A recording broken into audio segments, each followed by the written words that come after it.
Hey, what is up everyone? Welcome to MST.TV. This is Nishi here. So at the end of this week, we will technically be getting Secret Slayers released here in North America. So there is a little bit of a difference in the timing of product releases. I believe that all of Europe has officially delayed their release of Secret Slayers, but there won't be an official delay here in North America. But of course, with a lot of locals and events being shut down and whatnot, even though the product is technically available, it might be harder for a lot of players to actually get their hands on it. But nevertheless, the product is still technically available. We can still play the decks online and whatnot, and we have 3 brand new archetypes being released to the TCG. The Adamancipators, the Eldritch, and the Rika. So in today's episode, we're going to be doing a card-by-card breakdown of the Adamancipator archetype. This archetype was originally called the Adamacia in the OCG, but for whatever reason they decided to change it to Adamancipator. Interesting name, kind of a long name, I guess it's okay. So this is a rock type synchro based archetype with the monsters broken down into 3 categories: the diggers, the crystals, which are the tuners and the non-tuners of the main deck, and then the unleashed version of the monster within the crystal, which is the synchro.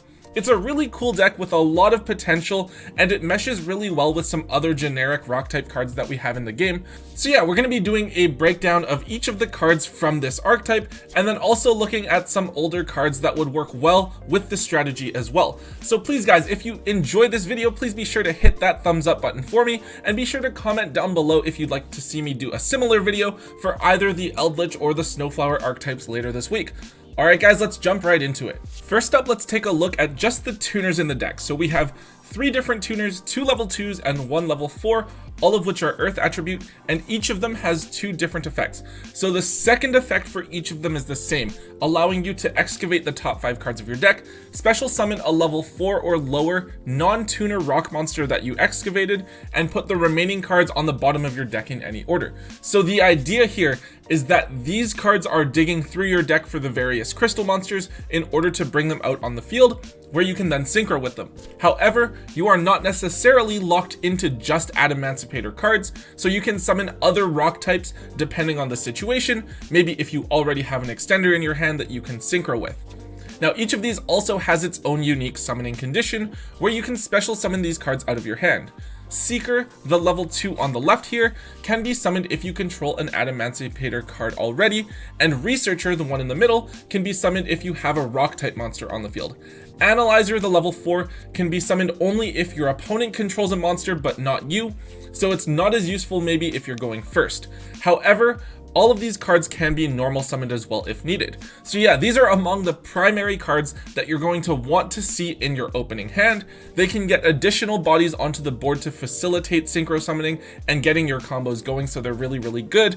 You're probably going to want to run several copies of each so that you can always have access to them, but unfortunately, rocks don't have like a Rhoda or a Fossil Dig type card just yet. Just remember that you can't summon them off of each other as well, because the monster that's summoned has to be a non-tuner. Okay, so now we're on to the crystals, which are the non-tuners of the main deck. So each of these is a level 4 monster, so they can be summoned off of the effects of the tuners. One thing to note here is that they each have different attributes: fire, wind, and water, and there is also a fire, wind, and water synchro monster. So technically you are not forced to use the fire crystal to make the fire synchro, since all of them are generic, but the crystal and the synchro each have an additional interaction if there is a corresponding attribute of monster on the field or in the graveyard. Since you're probably playing mostly rock monsters, and most rock monsters are earth attributes, it might be a little bit more difficult, but not impossible, to get a monster with the correct attribute into the correct place to use each effect. Now each crystal has 2 effects. The first effect is what happens if you summon it off of the effect of an Emancipator card. Leonite, the fire one, lets you place an Adamancipator card from your hand or graveyard on the top of your deck. Raptite, the wind one, lets you place a rock from your hand or graveyard to the top of your deck.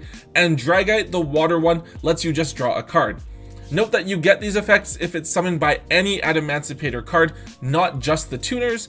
Now the second effect is a graveyard effect that lets you put a synchro monster with the matching attribute from your field or graveyard back into your extra deck in order to place this crystal back on top of your deck, ready to be excavated again.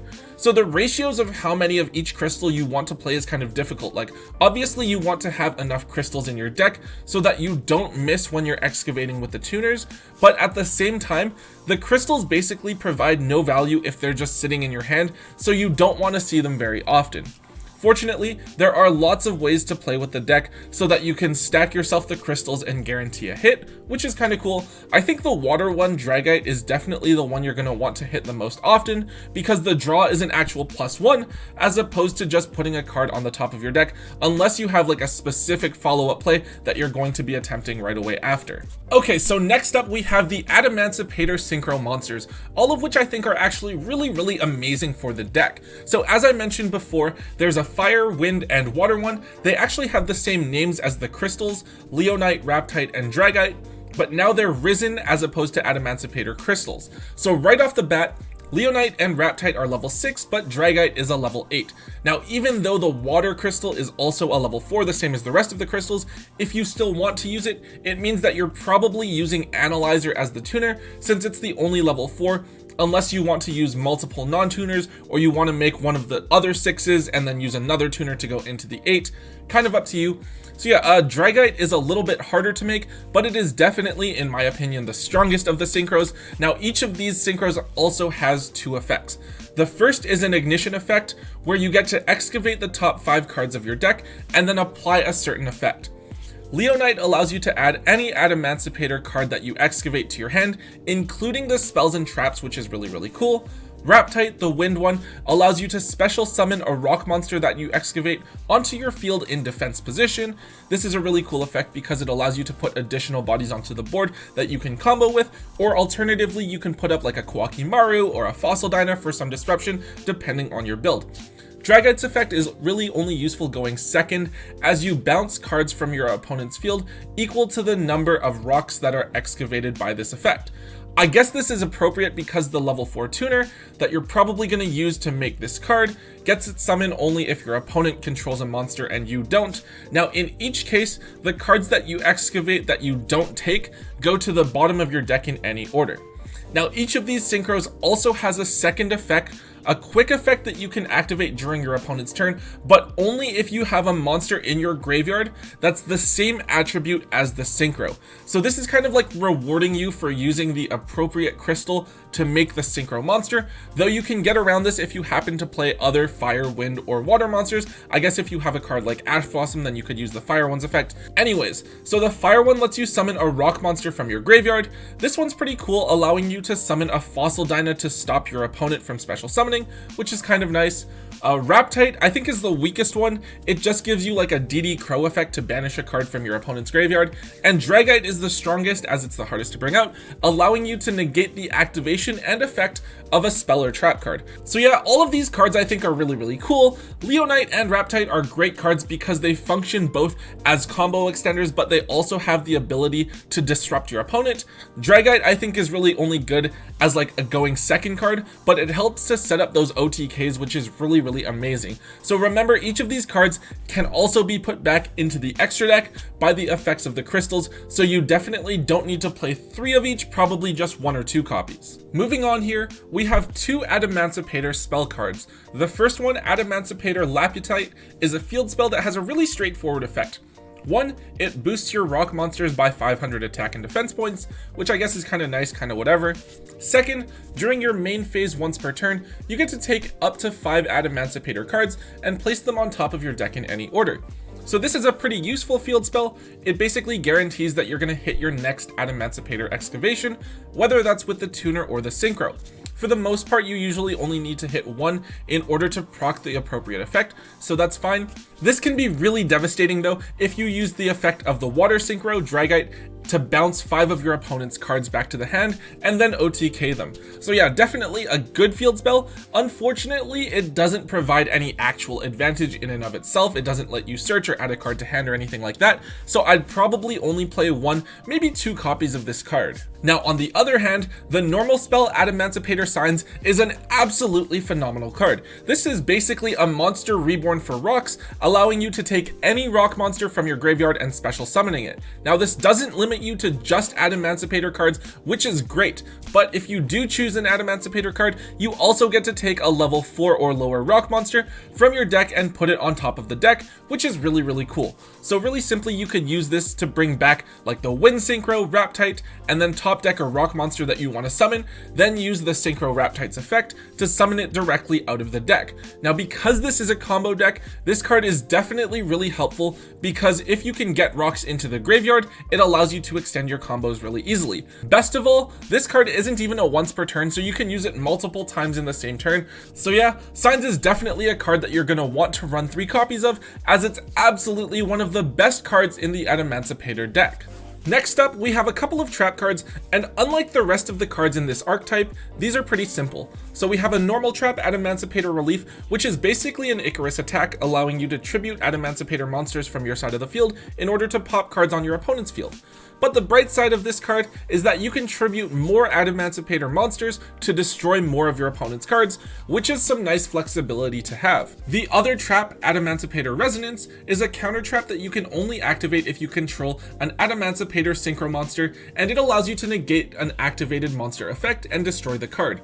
So both cards are really simple and both are pretty strong. However, whether or not you play these cards kind of depends on your build and how many Adamancipator cards you play. If you're playing a very pure build with more Adamancipator cards, then sure, maybe these cards are great. But if you're playing a very combo heavy build where you're going into Needle Fiber and Appaloosa, then these cards might be inconsistent bricks that you don't really want to see, so you might cut them.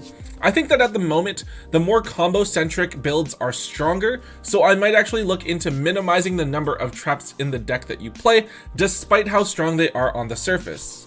Okay, so we're going to take a little while here to look at some non-Adamancipator cards that you should consider when putting together your deck. So first up, Needle Fiber should be a really obvious inclusion. We're playing a combo-oriented Synchro deck, so it makes a lot of sense to play Needle Fiber. Unfortunately, it can't summon Analyzer, but it can summon the other two. Also, you can play cards like O-Lion or Jet Synchron for some more tuner options to give the deck a bit of flexibility. I personally would be really fond of Jet Synchron, since you can summon it out of the graveyard by discarding a card, allowing you to discard the crystals that might be dead in your hand. Next up, Block Dragon is a really cool card in the deck, and that's primarily because of Union Carrier. So you can use Union Carrier to equip Block Dragon directly out of your deck, and then when the equipped monster goes to the graveyard, so does Block Dragon, which triggers its effect. It's also really convenient that Seeker and Researcher are both level 2s, so you can search both of them, as well as another level 4 rock extender such as Gigantus, directly out of the deck. So yeah, definitely a really strong combo that you're going to want to take advantage of, and even though Block Dragon is kind of a brick, I think it's definitely still worth taking up a slot. Now, Gallant Granite is something that has seen a fair amount of hype over the last while, as it's a generic rank 4 monster that can search for any rock monster, so pretty much any monster in the deck.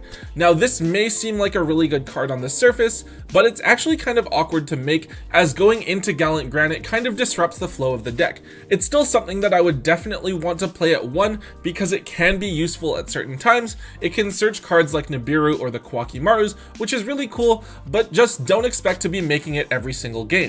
So here we're looking at a couple of different extender options that you can play in the deck in some of those more filler spots. So depending on how heavily you want to invest in various combo pieces and extenders and your own personal playstyle, some of these cards might be useful. So Red Resonator is cool because it is a tuner that helps to put another level 4 monster on board, whereas with the other tuners you have the possibility of missing on your excavations. Red Resonator helps to put a crystal on board itself, although from your hand. You can then typically use the effects of the tuners to summon themselves out, and then excavate with multiple monsters on board so that you can still combo if you miss. However, if Red Resonator gets hit by something like Effect Veiler or Infinite Impermanence, you're probably in a really bad spot.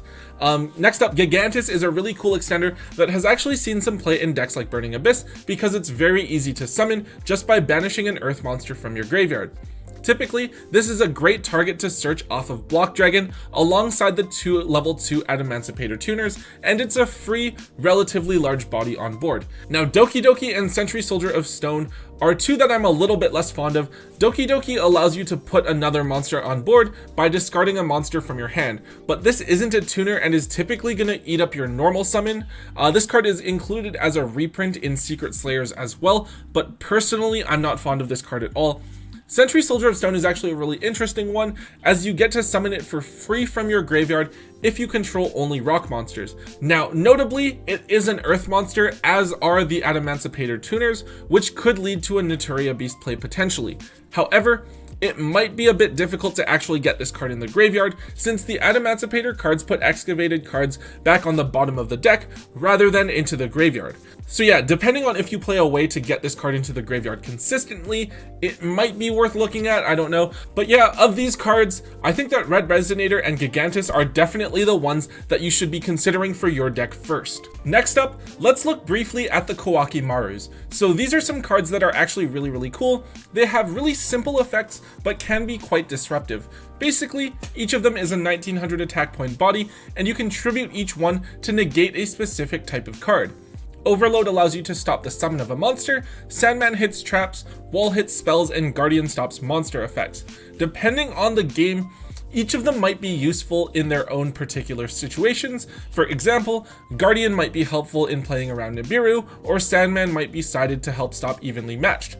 Really, which one you play depends on the format and the matchup, so it'll be up to you to decide if you want to play them and how many of each. Now, you shouldn't be playing too many of each of these because you don't want to see multiples in your opening hand, but they're good options to have. Remember, these cards can be special summoned off of the tuner effects, Adamancipator signs, and the Synchro effects, so there's quite a few ways to bring out these cards and take advantage of them. Just remember to try and keep a rock monster in your hand to reveal during the end phase so that they don't destroy themselves. Alright guys, lastly we're going to talk about a few other odd options. So I think that Nibiru is something that should still be played in the main deck. We're still going to be having decks like Dragon Link and Shaddoll's running around in the format whenever events start up again, so it'll be a really useful card still, and it's also searchable with Gallant Granite, which is really cool. Magnet Reverse is actually a card that just got bought out over the weekend, and I'm not 100% sure if it's because of Adamancipators or for ABC. But it's a quick play spell card that allows you to summon a machine or rock that is banished or in your graveyard that cannot be normal summoned. So in this case, it would be able to revive the Synchro monsters from the Adamancipator archetype. This card is interesting, but with 3 copies of Adamancipator signs probably in the main deck, I think it's kind of unnecessary. Maybe you want to play 1 or 2 because it's a quick play and you can use it to do things during your opponent's turn, but overall I don't think it's a super strong choice. Fossil Dinah is a card that I really like that I would probably want to play 1 or 2 copies of. This card stops both players from special summoning while it's face up on the field, so a really cool floodgate effect. You can summon this card after establishing your board to make it a bit harder for your opponent to actually do anything. If you can get it into the graveyard, you can summon it with the Fire Synchro Leonite, or you can stack it with Adamancipator signs and then summon it with the Wind Synchro Raptide.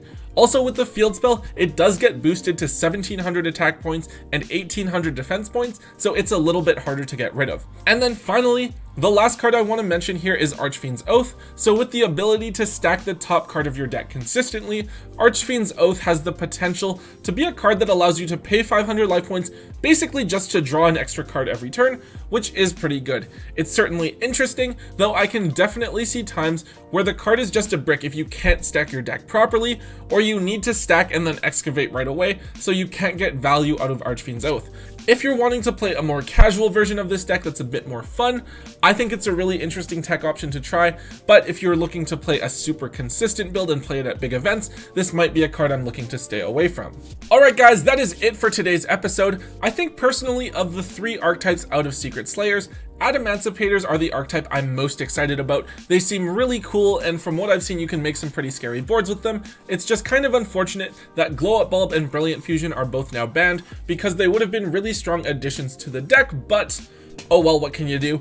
Anyways guys, if you did enjoy this video, please hit that thumbs up button for me and let me know in the comment section down below what archetype from Secret Slayers you would like to see us go through next, either the Eldritch or the Rika. as well as your thoughts on the Adamancipator archetype. This is a deck that I'm probably going to be looking to build myself and try out, so I'd love to hear your thoughts in text and see you guys' deck lists. But yeah, as always guys, if you want to see more from Tombox and myself, make sure you hit that subscribe button for us. And yeah, so until next time guys, don't forget to hold on to your MST.TV.